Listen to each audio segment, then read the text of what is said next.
राजस्थान की राजनीति के रण में एक तरफ प्रधानमंत्री नरेंद्र मोदी हैं तो दूसरी तरफ जाति और मजहब का खांचा है और इसमें प्रधानमंत्री नरेंद्र मोदी हर लोकसभा क्षेत्र में कसौटी पर कसे जा रहे हैं और इसी तरह से एक बड़ा जोखिम प्रधानमंत्री नरेंद्र मोदी ने बाड़मेर जाकर ले लिया है कि क्या प्रधानमंत्री नरेंद्र मोदी के बड़ी रैली के बाद केंद्रीय मंत्री कैलाश चौधरी के हालात बदले हैं, सुधरे हैं, बिगड़े हैं या फिर मायावी हो गए हैं। या मायावी यानी कि आभासी, दिखाई कुछ और दे रहा है, अंदर खाने कुछ और चल रहा है।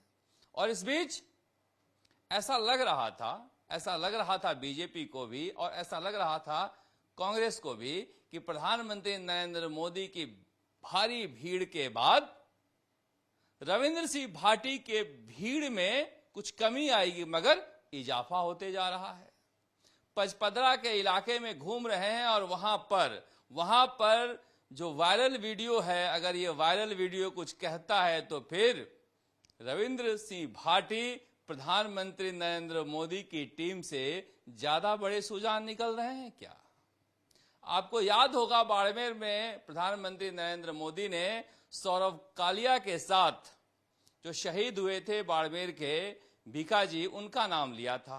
अब वीडियो वायरल हो रहा है, उसमें पचपदरा के इलाके में शहीद भीखाजी की पत्नी भौरी देवी के साथ रविंद्र सिंह भाटी नजर आ रहे हैं और कहा जा रहा है कि शहीद की पत्नी रविंद्र सिंह भाटी के साथ प्रचार कर रही हैं।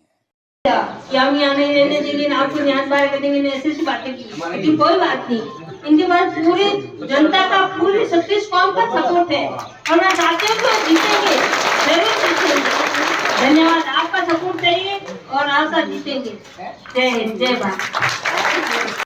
अब पता नहीं कितना सच है ये वायरल वीडियो। अगर सच है तो फिर तो प्रधानमंत्री नरेंद्र मोदी के एजेंडे पर रविंद्र सिंह भाटी भारी पड़ रहे हैं क्या? वो भी शहीद का परिवार किसान समुदाय से है, जाट समुदाय से है, जिस समुदाय से बीजेपी के प्रत्याशी हैं कैलाश चौधरी। अब पता नहीं, देखिए, ऐसा सोचकर तो नहीं कहा होगा प्रधानमंत्री नरेंद्र मोदी ने, मगर सियासत में कुछ भी सोचा जा सकता है और हम भी मायने निकाल ही सकते हैं। उम्मेदाराम बेनीवाल भी जाट जाति के हैं, मगर कहा जा रहा है कि रविंद्र सिंह भाटी लगातार कोशिश कर रहे हैं कि खुद को जीतते हुए बताकर जाट वोट बैंक में भी सेंधमारी करें। उधर प्रधानमंत्री नरेंद्र मोदी की रैली के बाद सारे वहां के जो विधायक, पूर्व विधायक हैं या मंत्री हैं, उनको जिम्मेदारी दी गई है या टास्क दिया गया है कि किसी भी सूरत में कैलाश चौधरी तीसरे नंबर पे नहीं आने चाहिए। अब वो घूम तो रहे हैं, लोग कह रहे हैं घूम तो रहे हैं, मगर निजी बातचीत में कह रहे हैं टास्क मुश्किल है, टफ है ये टास्क। तो क्या बस घूमने के लिए घूम रहे हैं, वोट नहीं मांग रहे हैं? पता नहीं। अगर वोट मांग रहे हैं तो मिलेगा क्या? क्योंकि बहुत सारे लोग जो हैं वहां पर प्रधानमंत्री नरेंद्र मोदी को जो चाहते हैं वो रविंद्र सिंह भाटी को भी चाहते हैं। तो फिर बीजेपी क्या कर रही है? बीजेपी अपने core vote bank, Rajput vote bank को छोड़कर जो एक और उनका मूल ओबीसी मूल वोट बैंक है, उसमें सेंध लगाने की कोशिश कर रही है।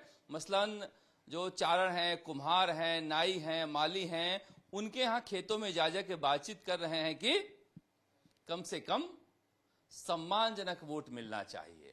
अब बीजेपी वाले कह रहे हैं कि देखो भाई साहब, या तो कैलाश चौधरी जीतेंगे या फिर तीसरे स्थान पर रहेंगे।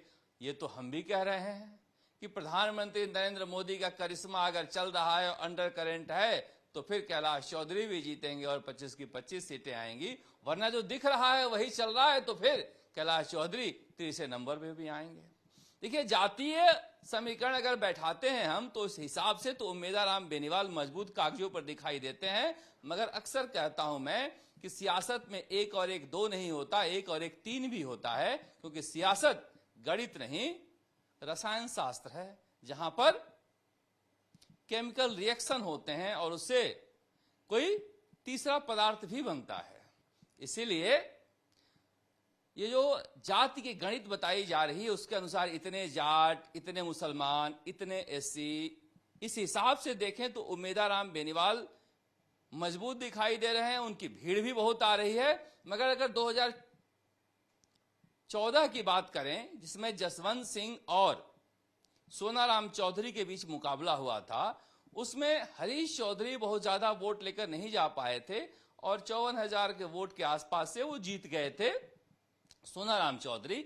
मगर इस बार रविंद्र सिंह भाटी उस 54,000 के भरपाई मुस्लिम, एससी और बीजेपी के मूल वोट बैंक से कर रहे हैं। यानी कैलाश चौधरी का जो वोट मिला था वो और जो जसवंत सिंह का वोट मिला था वो सारे वोट, माफ कीजिएगा, जो हरीश चौधरी को वोट मिला था और जो जसवंत सिंह का वोट मिला था वो सारे वोट मिलाकर वो कोशिश कर रहे हैं कि उमेदाराम बेनीवाल से आगे निकलें और उमेदाराम बेनीवाल के वोट बैंक में भी सेंध लगाएं। अगर ऐसा हो जाता है तो पता नहीं रविंद्र सिंह भाटी जीत भी जाएं। देखिए, भीड़ पे बहुत ज्यादा मुझे भरोसा नहीं है। भीड़ दोनों पक्ष में आ रही है और रविंद्र सिंह भाटी तो जहां जा रहे वहीं भीड़ आ रही है।